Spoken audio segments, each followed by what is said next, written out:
amb Jessica Crespo i Joan Espinosa.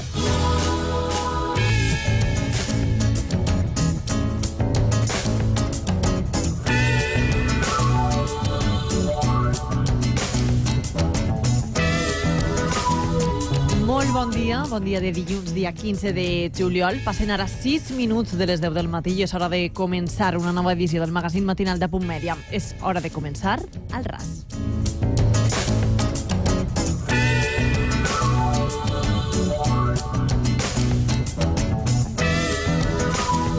Ara que tenim molt més temps lliure, de segur que molts dels seus fills i filles estan aprofitant per a jugar a videojocs. El problema o el dilema per a molts de vostès sempre serà, o de segur que serà, si és ixe temps massa. La indústria dels videojocs ja factura més que la de la música i el cinema juntes. És una forma d'oci instal·lada en les nostres vides des de ja fa molts anys. El dilema ens ve quan detectem que tal vegada el que és una forma més d'oci es pot convertir en una addicció. Que pregunten, de fet, a les famílies que veuen i que viuen el fenomen del Fortnite a les seues cases. Avui parlem d'això en la primera part del programa, amb experts en videojocs i experts en psicologia. Al remat, moltes de les preguntes de les famílies acaben reduint-se a quantes hores hauria de dedicar el meu fill o la meva filla a estos jocs o quan ha de considerar-se una preocupació. Avui intentarem donar resposta a aquestes i altres preguntes.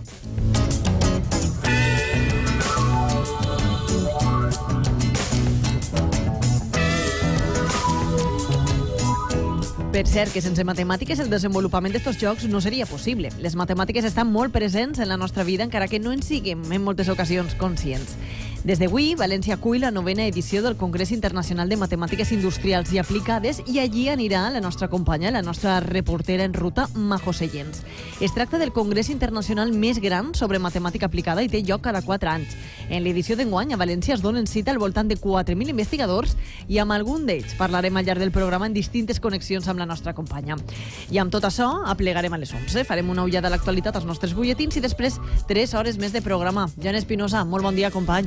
Molt bon dia, bona setmana, bon dilluns, en definitiva, Jessica. A partir de les 11 entrarem, com bé has dit, en la segona hora del RAS i serà el moment de convidar els nostres tertulians al cafè i que parlem bona cosa. En esta ocasió tindrem Ángel Vallejo des d'ací, des de l'estudi 1 de la ràdio de Punt Mèdia i Toño Abad des de la delegació d'Alacant. Durant esta hora mirarem de parlar de xarxes socials, de la violència intrínseca que algunes d'elles acullen, però també de la seva pacificació, que en bona part depèn de saber gastar-les, naturalment, amb trellat i sentit comú. També parlarem de l'orgull LGTBI d'Alacant, de com la seva organització va demanar a Ciutadans que s'abstinguera de participar i de com tot això va acabar en amenaces, insults i faltes de respecte que precisament han tingut en la diana, precisament, com dèiem, Toño Abad.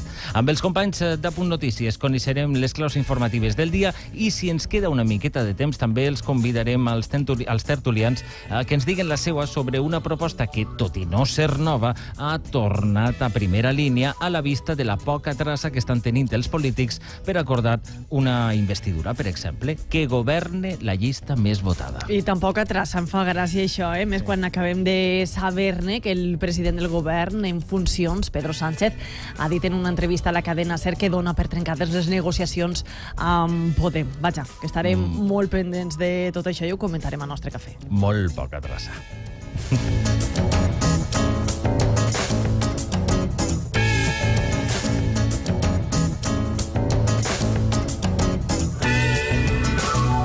De 12 a 1, continguts més relaxats per desempalagar una miqueta la densa actualitat política. Primer prendrà els micròfons el còmic Òscar Tramolleres. Aconseguís treure-li punt a les coses més quotidianes de l'estiu. I ens ha parlat de les tribus urbanes, podem dir d'alguna manera, que troba a les platges. Veurem avui quin aspecte de la realitat passa pel seu particular filtre. I altre fenomen que ha revolucionat la forma de consumir televisió són les sèries. Seran protagonistes a partir de les 12:30. La nostra realitat política bé podria servir d'argument per a una sèrie de moltes temporades, de fet. No sé si podrem parlar de totes formes de les sèries polítiques com a un subgènere ja consolidat, però és cert que les estratègies, les corrupteles, les maneres de fer dels dirigents polítics han inspirat moltes sèries i molt seguides. La nostra col·laboradora, Arantxa Gil, avui ens repassarà algunes de les més vistes i ja mítiques i d'altres no tan reconegudes.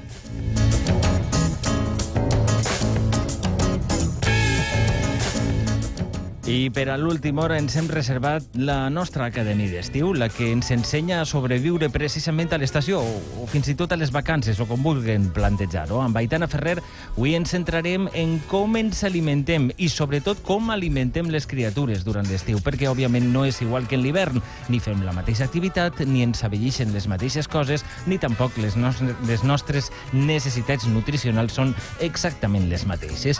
Amb això, amb música, amb memòria de música, amb el nostre company Vicent Contrí i tots els números que vulga i puga fer-nos arribar la nostra Majo Seyents des del Congrés Internacional de Matemàtica Industrial i Aplicada, quasi res diu el diari, aplegarem a les dos. I avui dilluns també el recordem que la ràdio, que al RAS es viu també a les xarxes socials. Estem pendents de totes elles perquè volem saber la seua i que participen de manera activa en el programa. 3 xarxes, ja ho saben, a la seva disposició per tal que puguen expressar-se i fer-nos arribar les seues opinions i els seus comentaris Facebook, Twitter i Instagram. Per avui, l'etiqueta al RAS Videojocs, relacionat naturalment amb el nostre tema del dia. També arrepleguem els seus missatges de WhatsApp a través del 627 04 89 17 o poden posar-se fins i tot en contacte directe amb nosaltres a través del número de telèfon gratuït 950 60 50. Okay, to be a woman every day. Ooh, you'll be my man, and I will be a woman every day. Ooh, you'll be my man. Doncs la primera feina de dilluns ja està feta. Ja els hem presentat els continguts que els hem preparat per esta edició del RAS. Amb José Navas a la direcció tècnica, amb Maria Ginares i Maria Andrés a la producció i amb la resta de l'equip del RAS treballant de valent per tal d'oferir-los tots estos continguts. Són ara les 10 i 11 minuts del matí. Comencem. A punt, la ràdio pública. Moltes gràcies per triar-nos.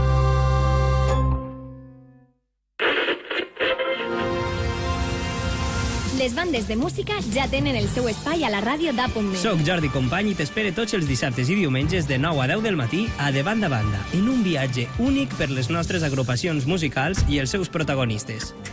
Jo m'empujo al cotxe i vaig fent marxa. T'apuntes? De Banda a Banda, en A.Punt Media, amb Jordi Company. La investigació en primera persona. Totes les activitats que he fet durant la meva infància han sigut molt de ser equilibrada, de ser ordenada. Obrim les portes dels laboratoris valencians. El conèixer algo nou, el traure resultats, dia a dia al laboratori és gratificant perquè si no, no estaríem fent ciència. Descobrim la vida dels seus científics. Veia les escales de la Facultat de Medicina i jo deia, per ahí jo no vaig a poder pujar. Més enllà de l'àmbit professional. El meu dia a dia va canviar radicalment amb el naixement del meu primer fill, no? La meva gran debilitat és la família. Cada dimarts a la nit, en la ràdio d'A.Punt. Vides de ciència, amb Maria Josep Picó. El programa d'A.Punt Media que vol descobrir qui són les persones que investiguen als laboratoris de la Comunitat Valenciana i com treballen per millorar el món en què vivim. Ha arribat l'estiu i la música continua sonant al nostre territori.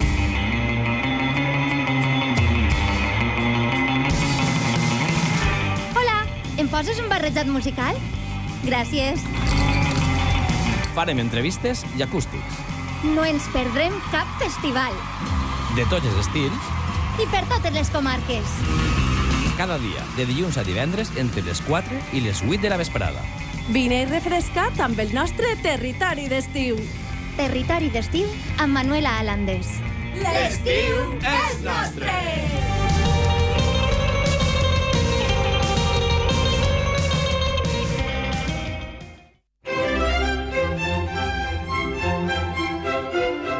Cada cap de setmana hi ha clàssica a aquesta emissora.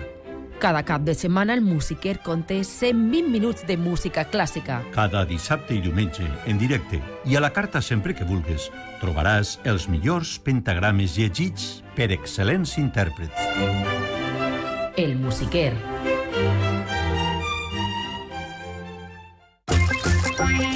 Som A Punt, la ràdio pública de les valencianes i els valencians. Gràcies per obrir-nos les portes de casa. Cada dilluns en el RAS aplega l'humor des de Rafelbunyol amb Òscar Tramolleres. Yeah. Com estàs, Òscar? Serà bonico això, mare meva. Sobrevivim a l'estiu amb Aitana Ferrer i les propostes per a tota la família. Igual que els adults ens estressem moltíssim quan portem molt de temps treballant. Naturalment. L'oci és un mecanisme També cada essencial dilluns per al fem un repàs al món de les sèries amb Arantxa Quim. Efectivament, per als qui no sapien de què parlem, a la dècada dels 80 va haver un culte pseudo-religiós, no està molt clar. I com cada dia, també la informació. Això va de fer un anàlisi de l'actualitat i l'actualitat. I l'entreteniment. Nosaltres intentarem refrescar-los el matí, o almenys només per Al RAS, amb Jessica Crespo i Joan Espinosa. A l'estiu, tot el món viu en la ràdio d'Apunt. Estem amb tu.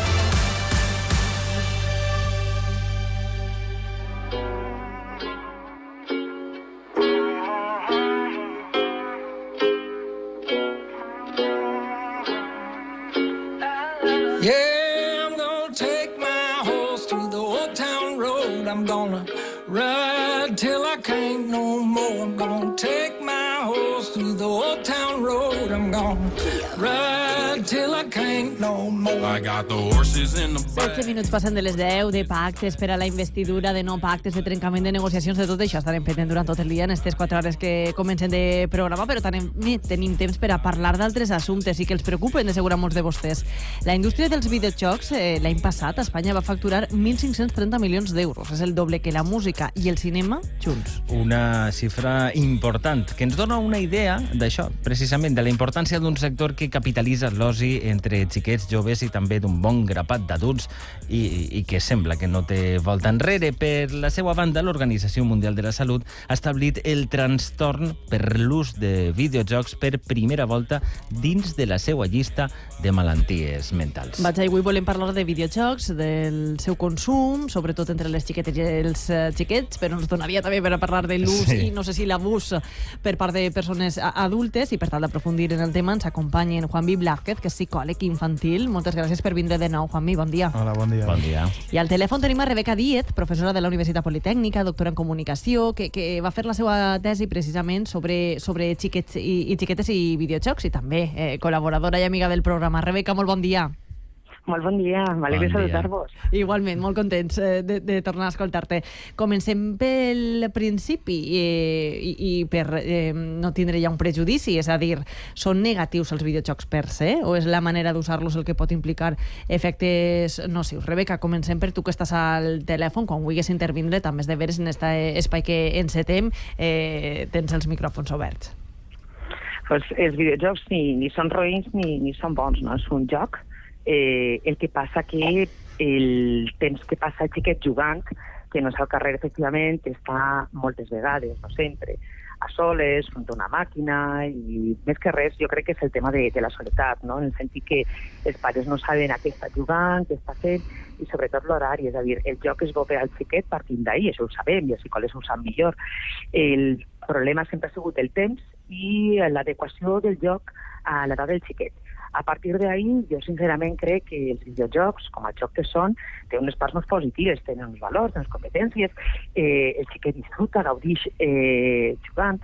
El problema és en estiu que se'ns multipliquen les hores que tenim els xiquets a casa i, efectivament, igual que es posaven la televisió quan tenen menuts i estàvem ahí 2, 3, 4 hores, doncs també és el problema dels videojocs, 2, 3, 4 hores, no? Jo crec que són els principals problemes que hi ha. I ho explicaven, de fet, al principi, quan fèiem la presentació.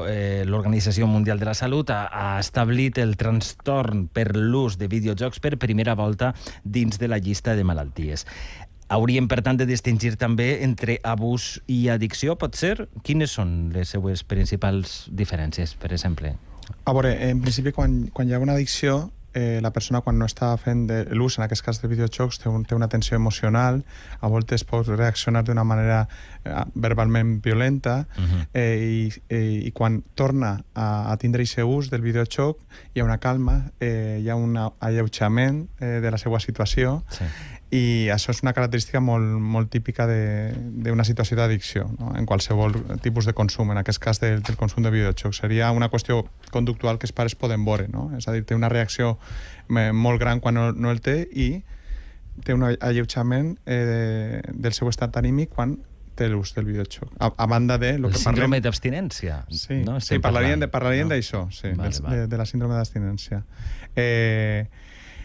I bueno, en principi és això. Se parla molt de l'ús, de la quantitat d'hores, però jo parlaria més de que, a banda d'aquest ús, que és el que estava comentant la col·lega Rebeca, que estem parlant d'un nombre d'hores, estem parlant de després les reaccions que té, perquè si després, el que diu, fa un ús de 2 hores, 3 hores, però després té relació social, fa esport, té altres activitats, en principi no han de... I no té aquest tipus de reaccions, no hem de preocupar-nos. És a dir, que més que de les hores, hauríem de preocupar-nos de si té altres formes de dedicar o de passar el seu temps d'oci, d'alguna forma.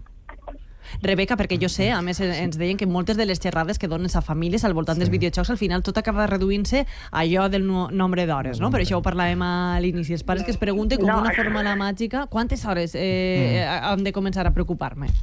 No és qüestió de número d'hores, no? O sigui, sí que és veritat que cadascú... Jo sempre ho comparo en la televisió perquè nosaltres hem après a veure la televisió, no? Entonces, tu ara, per exemple, quan estem enganxats en una sèrie, no? I te veus un capítol, 2 capítols, 3 capítols. Bueno, pues igual que tu apagues la televisió i fins així hem arribat, no? Que és el que estava comentant, efectivament. O sigui, si tu després vas a la piscina, jugues amb els amics i tal, bueno, pues un dia te pots pegar un marató, que ho fem també els adults, ¿vale? Però el que passa que els adults sabem, però que te pots pegar un marató de 3-4 hores. En els videojocs, en principi, ens diuen, però és que són els estudis, i depèn del que mires, que 2-3 hores seguides és massa. Per què? Perquè, efectivament, te genera aquesta situació que estava comentant el psicòleg, no? De més d'ansietat, t'enfades, a més, quan t'irrites, quan t'ho lleven, i és com que només fas veure l'oci en això. Ara, que es reduís el temps, pues el temps l'hem de controlar.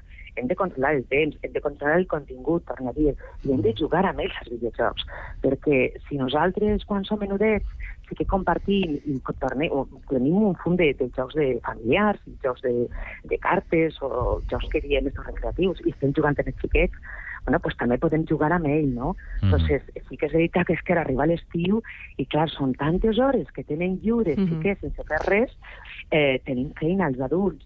Aleshores, deixar-los el mòbil, la tableta o la consola és fàcil. I oblidar-nos-en, no? Sí. Que és el que... Sí, és un poc que te deixen tranquil, no? I jo també soc mare i n'hi ha moments que dius, bueno, per favor, no em molestes, no? Entonces, pots encendre la televisió, pots posar algo en la tableta o, efectivament, li pots anar un videojoc. Però sí que és veritat que s'ha de controlar el temps i també les reaccions que comentava el psicòleg, no? El que passa que jo sempre he dit, els videojocs estan ahí. És un tipus de joc que avui els xiquets el tenen.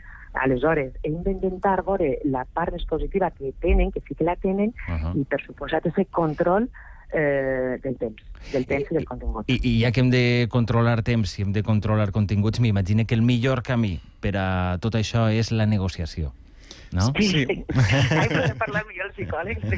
No, però de totes maneres, a apuntar una cosa que estava comentant la companya, sí que és de veres que la visió de xupló que tenim moltes voltes de les noves tecnologies, com que no vull que em moleste, posa so i així no fa res. No? Jo penso que hem de, primer, abans d'intentar que el xiquet canvi o la xiqueta, hem d'intentar canviar la nostra perspectiva de que, oi, fa poquet vaig veure una caricatura que era molt xula perquè eren 2 pares que estaven en un restaurant i ho tenia el xiquet en la tablet, no?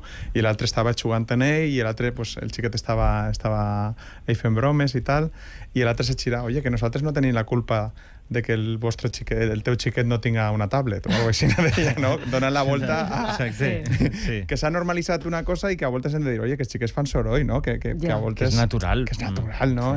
Primer seria aquest canvi de perspectiva que ens fa falta, i moltes voltes en consulta ells mateixos es costa, quan li dius hem de canviar modus vivendi i és però jo he vingut per meu xiquet, diu, ja, però és que tu eres una part molt important del model. Per altra banda de lo que ha dit la companya, sí que afegiria que la diferència pot ser en els adults és que ells tenen la part prefrontal, que és la que s'encarrega del control dels impulsos, més desenvolupada que un adult, i per tant costa més encara que entenguen o que comprenguen això. No? Clar, ja de mirar-nos a nosaltres mateixos, no? Perquè moltes vegades no estem parlant de videojocs però ens passem de cara a la pantalla de la tauleta o del mòbil un temps que no tenim en compte, no? Aleshores també els nostres xiquets i xiquetes estan fent al remat el que veuen fer, no? Però heu dit adés també com està canviant el model de joc infantil, que ja no es juga tant al carrer des de fa molts anys, no?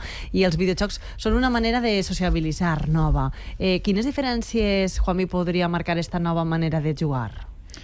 A veure, sí que una de les coses que sí que se pot veure és el tema del contacte ocular, no? Com estem tenint tu i jo ara mateixa, el fet de llegir lo que és la cara. Al final, l'aprenentatge, la comunicació no és únicament oralitat, no? Ni tan sols escriure en un xat, que pot ser en molts videojocs, sinó també el llegir el que és la part no verbal del cos. De fet, molta de la informació que rep el nostre sistema nerviós és de la part no verbal.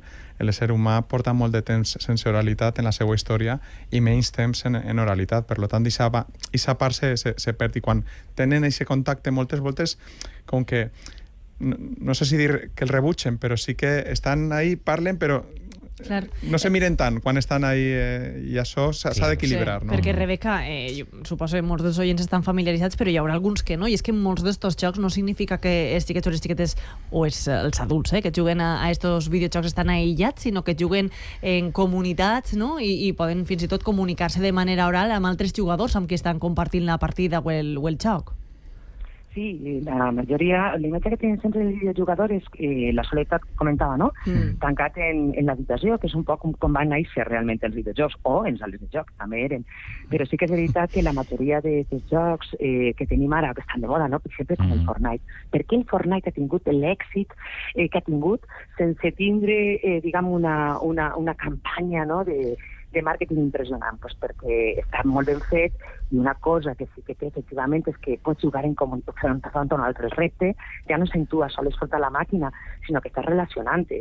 És veritat que és una relació diferent, però estàs relacionant-te, estàs parlant, és veritat que no veus, però sí que xerres, que no és una completa comunicació, però que efectivament el joc avui en dia ha evolucionat cap a una cooperació, diguem, a una socialització dins de lo que és una plataforma online, que no té res a veure efectivament en una comunicació, com ara diu, per exemple, que estic per telèfon i no vos veig, i no sempre no és igual, perquè ens mirem, parlem d'una altra manera, ens seguim, no?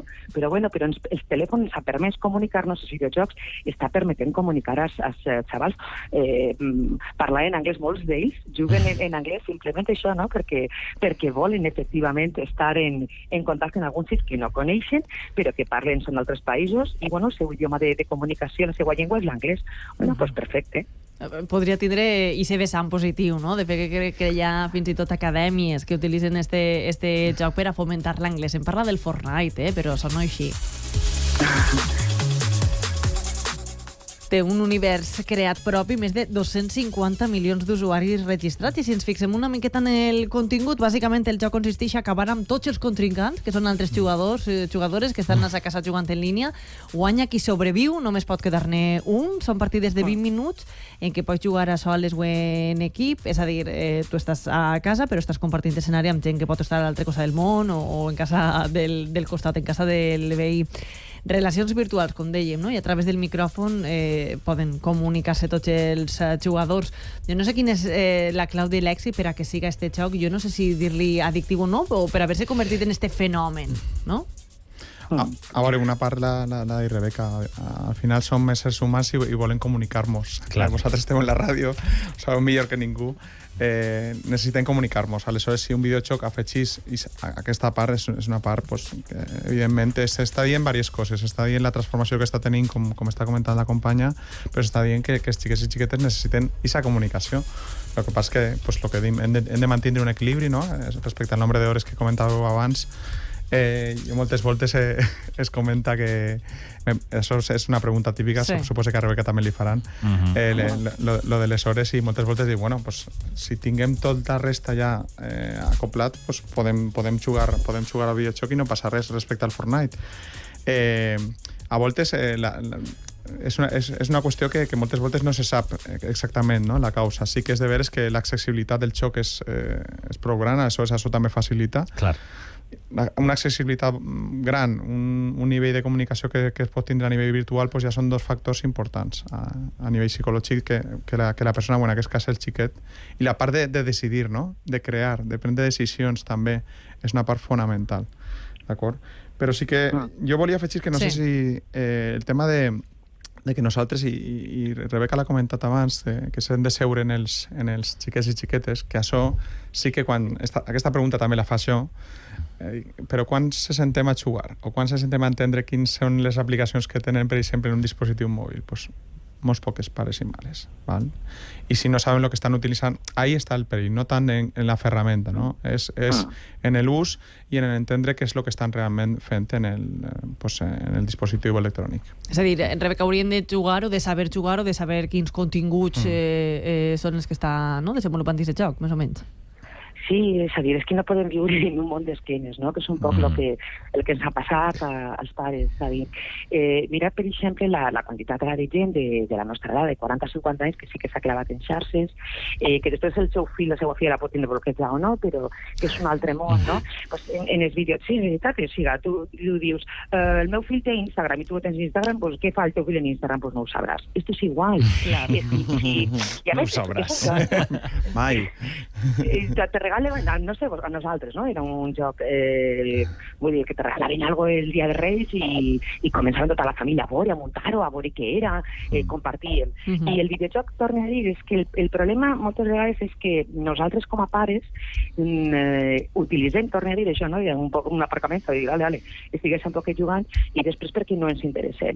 És molt bo que el pare i la mare juguen en el xiquet perquè no tenim ni idea, doncs no passa res. Comencem a jugar. El xiquet ens guanya, magnífic, fantàstic, en algo és millor que nosaltres, no? Això, a més, per a ell és una superació i damunt és un aprenentatge. Per a tu és un aprenentatge per a ell, perquè el papà i la mamà no ho saben tot, tampoc, no? Aniràs veient un poc també el fet de...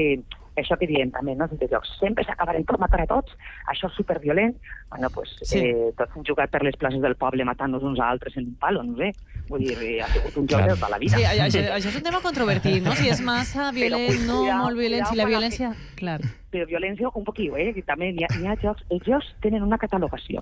I també sempre poso el mateix exemple. Tu no deixaries a un xiquet de 10 anys veient una pel·lícula catalogada per a 18 anys. Per escenes de violència, de sexe, doncs no el deixes tampoc un videojoc. Mira a veure que té aquest videojoc i si té molta violència, perquè si té 18, més de 18, pregunta't per què. És a dir, després tu pots decidir si a un xiquet de 13 anys li deixes o no el deixes. Clar. Però, clar, si tu ja veus que és per a 18 i compres el joc i li deixes jugar sense veure què està fent, doncs no res, li has posat una pel·lícula fantàstica, que dius, també veus?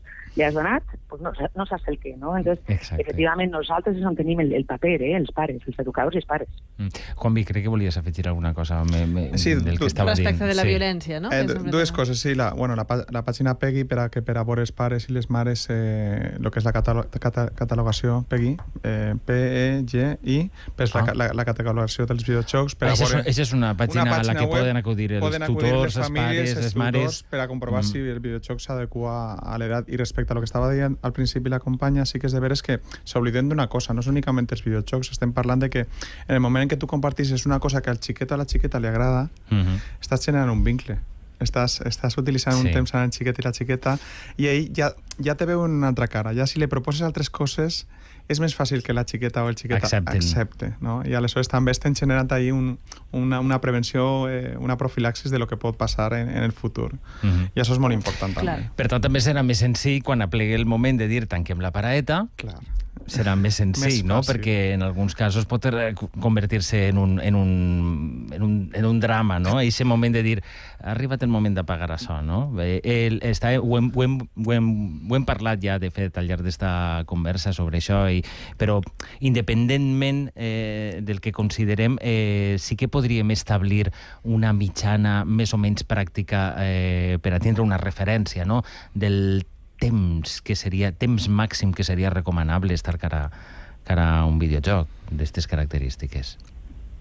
Rebeca, jo no sé si els últims estudis que has vist tu, Rebeca, sobre això... L'aconsellen 2 hores, 2 hores i mitja, però també parlen, i més vosaltres com a psicòlegs, que quan ja veus un canvi d'actitud en el xiquet, que és el que tu també comentaves, no? Que ja es posa més nerviós, més irascibles quan has de dir que igual porta només una hora, dir fins així hem arribat. S'ha acabat de moment el joc, no?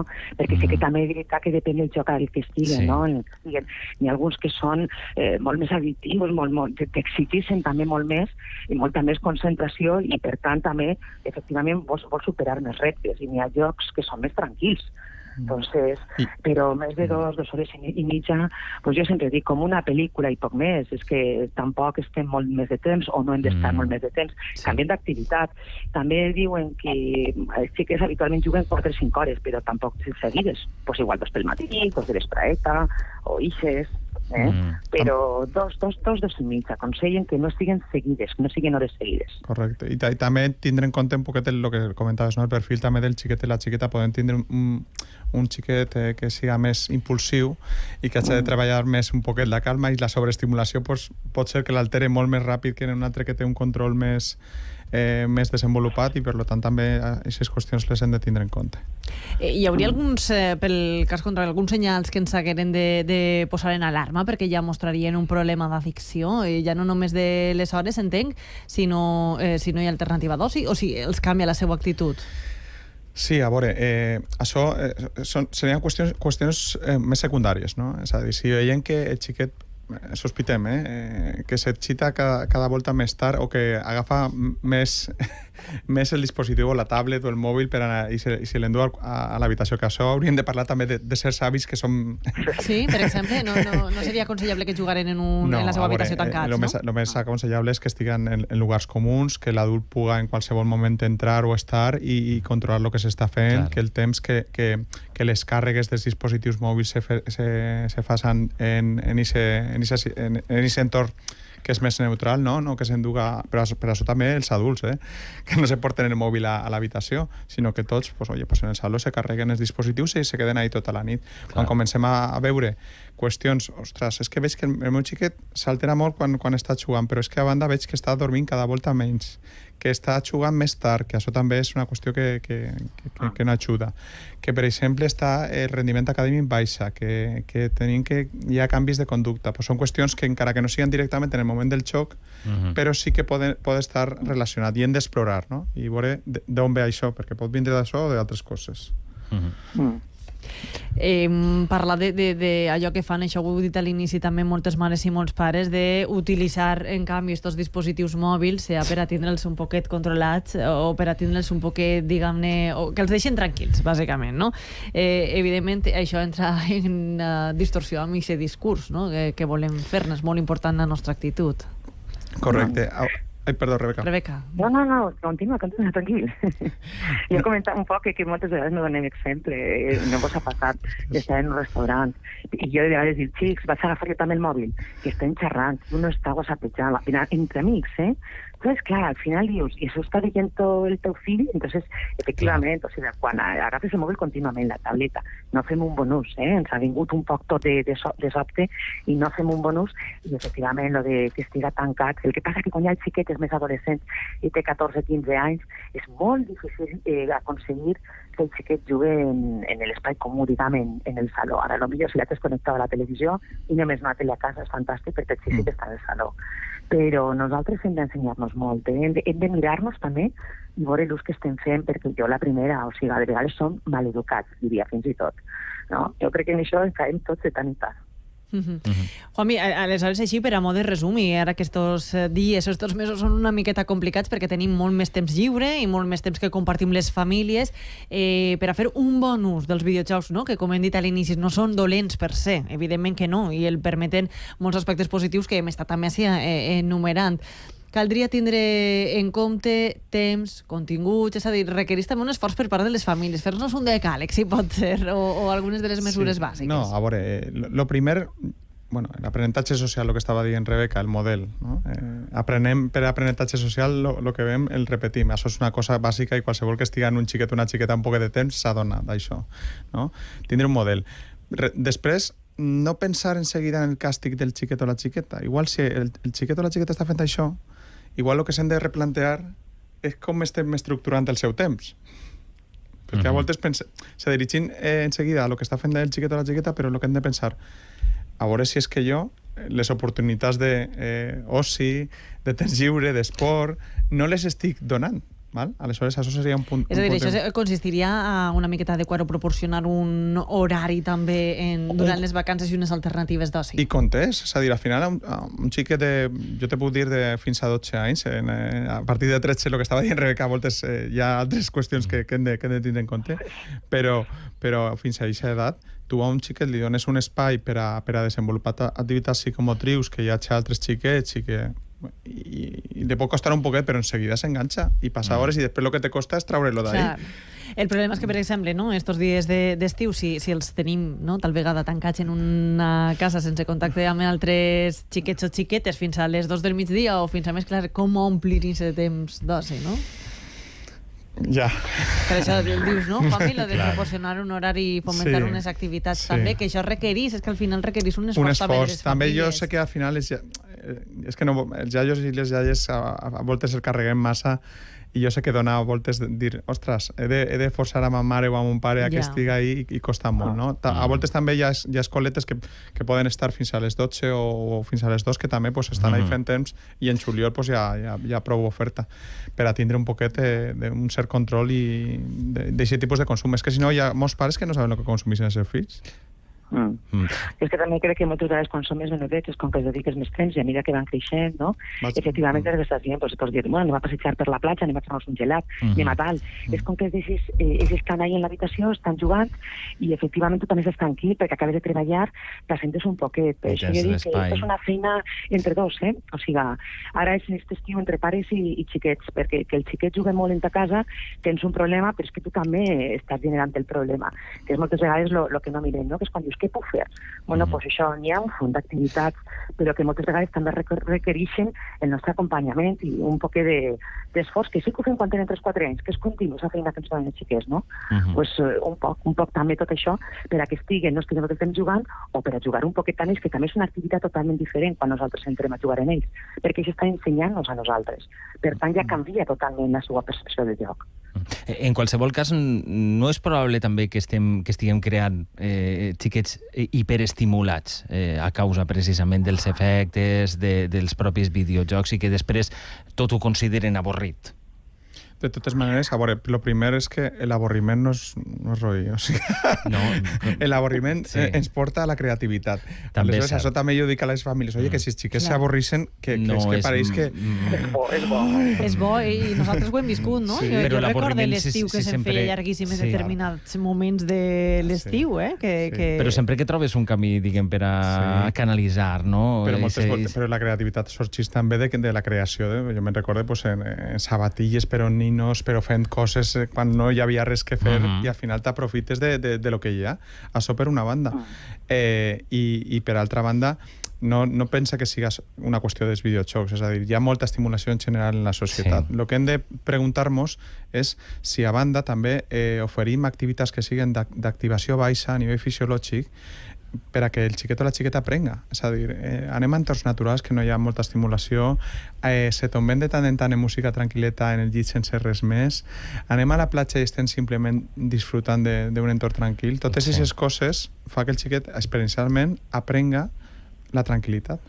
En un entorn que no sols de videojocs, perquè la societat porta molta estimulació. Home, pel que trobes tu en les famílies no fomentem aquesta tranquil·litat, no? Al contrari. A veure, no. De tot n'hi haurà. Estic un poquet... Igual és perquè no he dormit prou, però que no. Estàs hiperestimulat. No, que va, no. A veure, al final, això, jo me trobo les coses que quan estan complicades, però no me trobo totes les famílies, evidentment. Hi ha coses que si no se les troben els especialistes és perquè entenen que la cosa va funcionant. Hi ha coses, jo conec a famílies que funcionen molt bé en aquest sentit. Perquè, clar, quan arriben a demanar l'ajuda d'un professional o d'una professional és que ja ho han detectat clarament un problema. Jo no sé com es treballa amb aquestes famílies, perquè serà, a més, un treball que feu des de la psicologia amb tota la família, no només amb el menor. Clar. I de fet, quan són menors d'aquest tipus, és molt de treball en la família. És molt de treball en papà i mamà, seure i parlar dels axiomes bàsics de l'estructura i de lo que volem, no? Perquè no... És que vull que... Per a mi el valor de la relació social és molt important, no? De la comunicació. I després, bueno, i se sentem a taula a parlar en casa quan estem dinant o quan estem sopant, no. Bueno, pues intentar coordinar, no? Aquestes expectatives amb la realitat. Un poquet és una part important. Rebeca, tu què en penses d'això? Sí, no, estic totalment d'acord. És a dir, necessitem... Jo també soc part de la socialització i a més, per això comentaven que habitualment avui en dia els videojocs que més èxit tenen són els que tenen una part social dins del que permet esta plataforma, no? Però que sí que s'avorreixen un poc, però s'avorreixen també de jugar i efectivament està molt bé. L'estiu està, com comentava, per avorrir-se un poquet, per a fer coses diferents, per agafar un bol i pintar el que t'apetisca, no? Però que sí que és veritat que tenim moltes hores. Aleshores, o programem un poquil algunes activitats o, si no, els deixarem massa temps jugant o mirant coses que no saben ni el que estan mirant ni el que estan jugant. Perquè a mi m'agradaria saber en este punt, clar, quan ja vegem que hem trobat, o sigui, quan m'emprenem a detectar efectivament que les criatures podien tindre alguna classe d'addicció a aquesta classe de videojocs, quin seria la vostra recomanació, o particularment a tu, Juanvi, de com hauríem d'actuar? Quina hauria de ser la primera de les mesures que hauríem de posar damunt la taula? A veure, si estem parlant d'addicció i no simplement d'una situació que ens sorprèn, hauríem de contactar amb un professional. Seria el primer per a que analitzara un poquet més la situació, perquè ells poden tindre una visió molt en un biaix molt gran de lo que realment està passant. Seria la primera mesura. A nivell pràctic, pues, evidentment, jo recomanaria la calma. És a dir, al final, ells van a intervindre. Perquè vas a traslladar-los també, no? Clar, és a dir, un estrès que no... Clar, no? I al final ells van a tindre una intervenció molt gran dins de la llar, no? I al final ells han de ser coherents i tranquils. Si estan alterats, les decisions que prenguen segurament no seran les millors, no? I en aquest tipus de situacions, les situacions de circumstàncies, les decisions que s'han de prendre són decisions que han d'estar molt meditades abans. No ha de ser una cosa que jo dic, pues ara te faig això, pues ara no sé què, que és el que normalment... Que és la primera... Has d'haver una reflexió prèvia. Estic sentint a Rebeca que estàs dient... No, què? No, estic totalment d'acord. O sigui, això és un poc... I és veritat, si nosaltres veiem que hi ha un comportament estrany i tal, el primer que tens que fer, efectivament, és acudir a un psicòleg. O sigui, el tema del videojoc pot generar addicció, com genera addicció a altres moltes coses. El que passa que ens costa admetre-ho, perquè, efectivament, com de la part del joc, no? Bueno, pues no passa res, el xiquet està jugant. Jo també sempre dic que a mi algo que no m'agrada gens, per exemple, és quan ets xiquet, sobretot a l'hivern, no, més, o aquest estiu a última hora del dia, deixen d'eixir per estar jugant. Que cau al carrer, per l'amor de Déu. És més habitual en els xics que les xiques, no? El que prefereixen estar en l'habitació jugant, tot i que estiguen jugant els amics, no? Que no el pegar una volteta. Entonces, a mi això sí que dius, no ho sé, no? Que no és una addicció, però que és un comportament que jo crec que sí que s'ha de vigilar també, perquè efectivament, o sigui, els xiques tenen que estar un poquet al carrer i eixir, que és lo lògic, que és el que tenen que fer. Estem parlant molt ara des d'aquest vessant una miqueta negatiu, però ara que has fet, Rebeca, referència a les xiques, als xics, un dels aspectes dels quals es parla d'alguns d'aquests jocs, o del Fortnite, per exemple, és que hi ha personatges de tot tipus i els xiquets i les xiquetes, no?, gasten personatges masculins i femenins sense donar pràcticament importància al gènere. En aquest aspecte, no?, seria un altre a destacar, no?, en la llista de pros, no?, que contribuís una miqueta a aconseguir aquesta igualtat. Sí, els videojocs, sobretot els que són d'aventura, d'acció, no? Habitualment eren masculins. És veritat que juguem més xics que xiques, però les figures i els herois que tenim són habitualment sempre masculins. El Fortnite, per exemple, i altres videojocs han incorporat figures femenines. A mi hi ha més figures negres, xineses, blanques, és a dir, tampoc n'hi ha races, no? I a mi me crida prou l'atenció perquè quan jo, per exemple, jugo al Fortnite, jo agafo una figura femenina, no? Rebeca, tu jugues al Fortnite? Sí. ¿Eres del Fortnite? Qué gràcia. Quina gràcia. I tu, per exemple, a l'hora de jugar sí que t'identifiques i sí que esculls d'alguna manera un personatge femení. Jo femenina i o negra m'agrada perquè jo no soc negra però també m'agrada molt, per això de quan eres menudeta, que no coneixes pràcticament altres races, però després dones compte que si les xiques agafen masculí i femení, que es dona exactament igual, és a dir, que no té esa visió de gènere, que és molt positiu, no? Perquè veuen a la dona o a l'home igualment per a jugar. Però jo me sent més potent perquè, mira, jo com a dona ara, però clar, ja tenim una edat, no? I Vols dir que és una qüestió generacional, això? Sí, no, de veritat, és que tu ves un xiquet i pot estar jugant en una figura masculina, femenina, li dona exactament igual, perquè sap que els poders, diguem, els té, no? Però jo me sent millor agafant la femenina perquè li vaig a demostrar, no? Perquè és això que hem tingut, que se'ns ha negat, no? Entonces, és una part positiva que tenen alguns jocs, efectivament, però sí que és veritat també, i els col·lega ho sabrà el company, que n'hi ha més xiques que juguen i que passen més temps. És una manera, vull dir, psicològicament hi ha un fons d'estudis perquè juguen més els xics que les xiques, que també comença a igualar-se, o sigui que no és només una cosa de xics. Sí, comença a igualar-se. Comparant en les xarxes socials, sí que crec que les xiques, per exemple, sí que tenen més ús. Per exemple, a les xarxes, però els videojocs encara van els xics. Sí, les xiques guanyen en xarxes socials. Hi ha una diferència, sí. Jo, respecte a Rebeca, per comparar, ja que ha tret el tema de Fortnite, jo quan jugava més... Tu també jugaves al Fortnite? No eres del Fortnite. Jo ara mateixa tinc una xiqueta de 3 anys, molt bonica, que no tinc quasi temps ja, per a més, entre això i el treball no tinc temps, però que sí que quan jugava, perquè jo he començat... Jo soc natiu digital, perquè mon pare és informàtic, un tio meu també, i un cosí meu és desenvolupador web. Això és, a la força. Jo he nascut en un Spectrum Sinclair 48K, quan era menut jugant, val? Però que a banda jo me recorde de jugar, per exemple, a l'Street Fighter, i això ja fa temps, i agafar a Chun-Li, i agafar, per exemple, un personatge femení, que per a jugar, perquè sabia dels poders... Perquè tenia uns determinats poders que sí que m'agradaven. Em pareix significatiu, perquè l'altre dia a la redacció, parlant de quan estàvem preparant el tema, sacralitza d'alguna manera els jocs que hi ha actualment, no? I quan parlàvem allò de la violència, és que el Fortnite, és que ara es fa referència a l'Street Fighter, perdona, però els valors d'aquest joc era així del carrer i fer-se de punyals. Exacte. I ja està. D'un carrer a un altre, a passar res més. I mira, Juanvi, ha fet profit. Estic mig bé, Rebeca?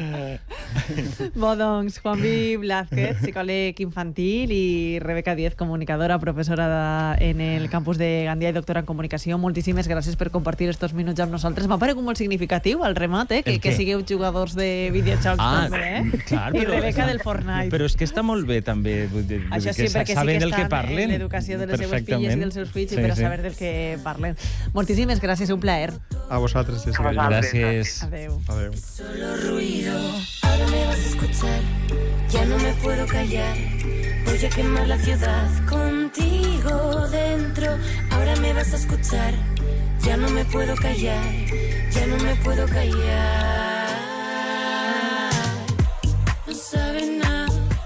Hablan de más, tarántula que viene y va, la ven pasar, traslúcida, si es de cristal, puede cortar antes, no era veneno de tarántula, ve despacito y no te muevas, que no te pique la curiosidad.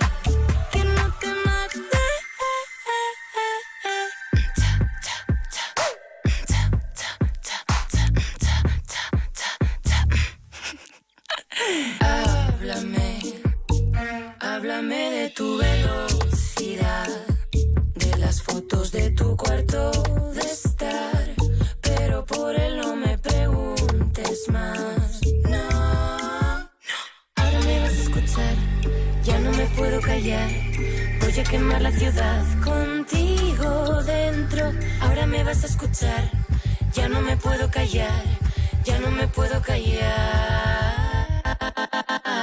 No saben nada, hablan de más, tarántula que viene y va, la ven pasar, traslúcida, si es de cristal, puede cortar antes, no era veneno de tarántula, ve despacito y no te muevas, que no te pique la curiosidad.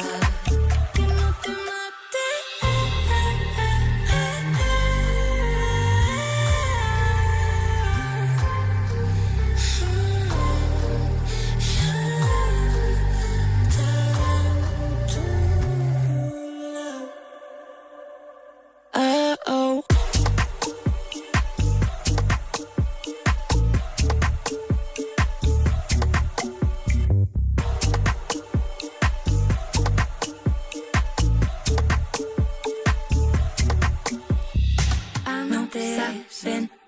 Ahora hablan de novetas,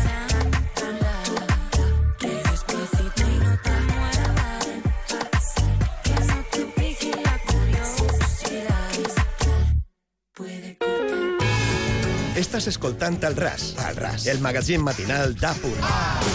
El Ras, amb Jessica Crespo.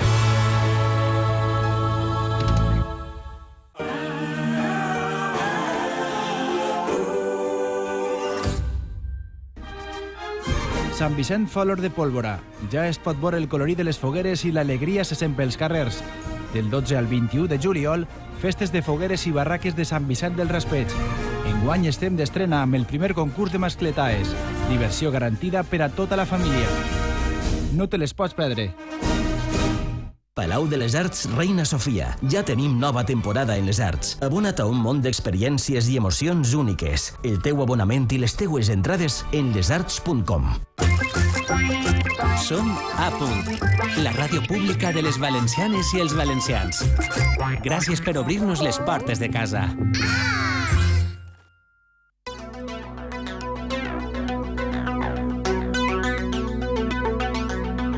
A l'estiu, tot el món viu en la ràdio d'A.punt. Al Ras, amb Jessica Crespo i Joan Espinosa. Estem amb tu.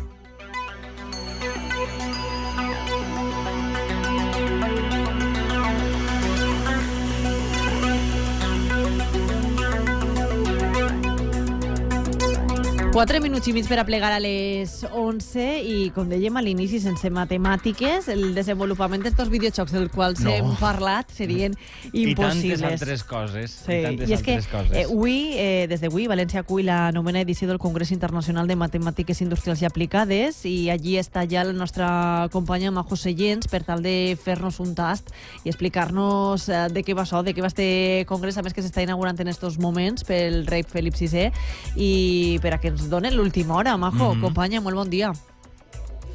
Molt bon dia, companys, des de l'Auditori del Palau de Congressos de València. Efectivament, com heu dit, a les 10 del matí hem sigut testimoni de l'arribada de Sa Majestat el rei Felip VI, que serà l'encarregat de presidir esta inauguració del Congrés Internacional de Matemàtica Industrial i Aplicada, el major event mundial en la seva especialitat, que acollirà vora unes 4.000 persones participants procedents de més d'un centenar de països. Durant l'acte inaugural, que ha encetat amb unes paraules l'alcalde de València, Joan Ribó, també s'han lliurat els 5 premis més importants en este camp, que tracta de l'aplicació de les matemàtiques en àmbits com la medicina, el medi ambient, la tecnologia i el món financer, entre d'altres. La novena edició d'un congrés que està més que justificat perquè l'actual era digital està transformant des de la macroeconomia fins als hàbits quotidians, i és que el poder de les matemàtiques és el que ho fa possible. Les matemàtiques estan permetent millorar processos industrials, diagnosticar abans el càncer, estalviar energia i, com no, desenvolupar tot tipus de sistemes intel·ligents.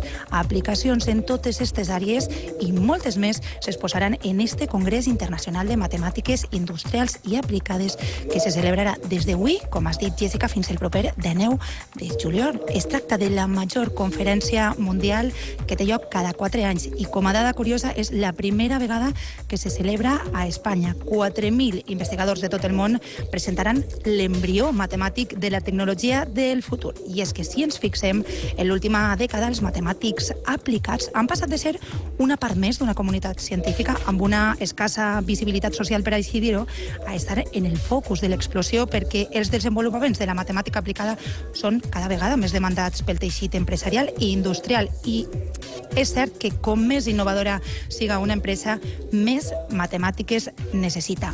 El programa d'este congrés inclou una trentena de conferenciants convidats seleccionats per un comitè científic internacional presidit per l'italià Alfio Quattertoni. Els conferenciants convidats presentaran els treballs en àrees en què les matemàtiques han tingut tradicionalment molt d'impacte, com per exemple computació, criptografia, aeronàutica, però també en altres conquistades més recentment, com la medicina i la ciència de la vida. També modelització en comportaments de grups i clima o medi ambient, entre d'altres. Si vos sembla, companys, vaig a parar tota l'atenció a esta cerimònia inaugural i d'ací a uns minuts torne a connectar i vos aprope tots els detalls. Para atenció, Majo, para atenció, que ben explicat. Moltíssimes gràcies, companya. Després tornarem a parlar amb tu. Fins ara. Fins ara. Adéu. És que en poc més d'un minutet apleguem a les 11 del matí. Serà l'hora d'actualitzar la informació als nostres butlletins i per davant encara tindrem 3 hores de programa. Fenomenal. I haurem de parlar de moltes altres assumptes en el nostre cafè del temps per analitzar l'actualitat amb els nostres contertulians.